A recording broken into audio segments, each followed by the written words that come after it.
It was an alarming possibility. Yet the picture wasn't entirely gloomy. There were signs that the neglect of ancient skills had been noticed and was beginning to be reversed.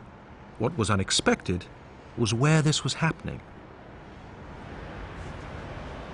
In Shoreditch, in the East End of London, a new school had been set up, inspired by Professor Keith Critchlow's pioneering work at the Royal College of Art. Its remit was to teach and foster the knowledge and skills of traditional Islamic and Eastern arts. If the location for this enterprise was surprising, equally so was the identity of its founder and supporter, the future head of the Church of England, the Prince of Wales. When I saw the flower, all these parts were actually there. Yes.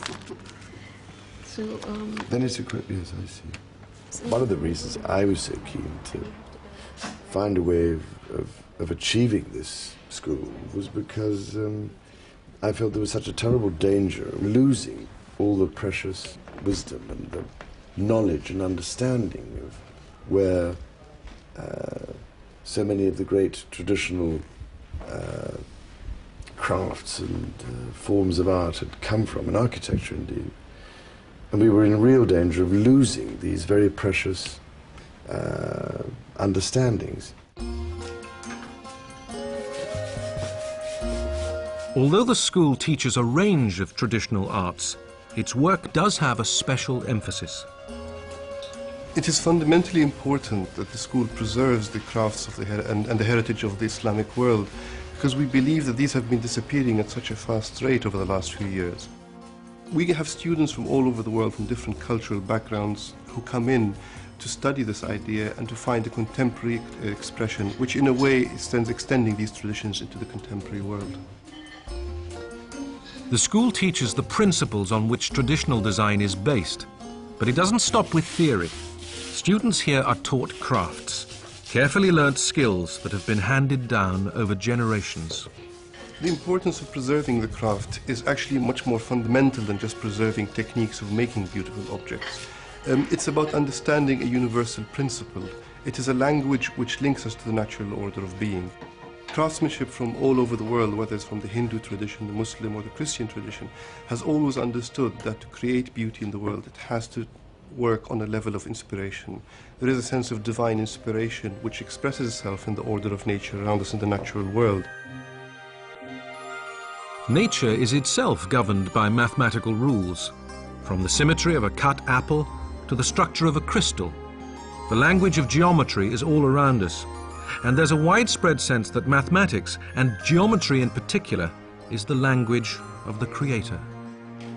Drawing of the relationship. Nowhere is this connection clearer than in sacred geometry, a key aspect of traditional Islamic art, and a subject for which Professor Keith Critchlow is a fervent advocate. So let's just to touch on that. Now what we're going to do, having got to here, let's find out how the Muslims, in their genius, took the Pentagon apart into these pieces to enable them to do this extraordinary kind of decorative work that we see behind here, and here, and here. Okay, I shall strengthen my pentagon up on here. The main thing is that the core of our teaching has always been geometry. Socrates said, geometry opens the eye of perception, the only eye we've got, a single eye which tells us what the truth is. Our fleshly eyes, all they do is distract us by the world we're in. So to recover one's wholeness, one's singularity, then the study of geometry is the key to it.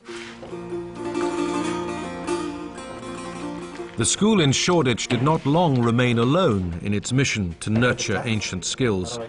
Thousands of miles away, His Royal Highness Prince Ghazi of Jordan, drawing on the experience of the Prince's School in London, created a new college of traditional art and architecture in the university town of Al-Salt, near Amman. Of course, we didn't have any craftsmen. And so, based upon the Prince of Wales's school, we decided that we must also do a school in Jordan dedicated to sacred Islamic art. Now, of course, sacred art is art based upon the principles of unity. It's not art by Muslims, it's art according to Islamic principles. And the only person in the world to have done that was, ironically, the Prince of Wales.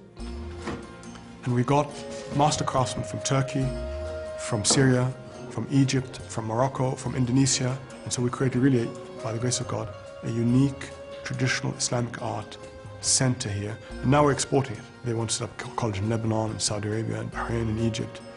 And we're now exporting it and reintroducing traditional art into the Islamic world.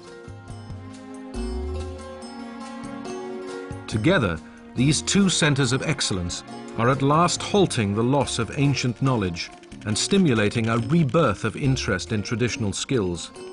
It's a movement that goes beyond the boundaries of Islam to universal design principles.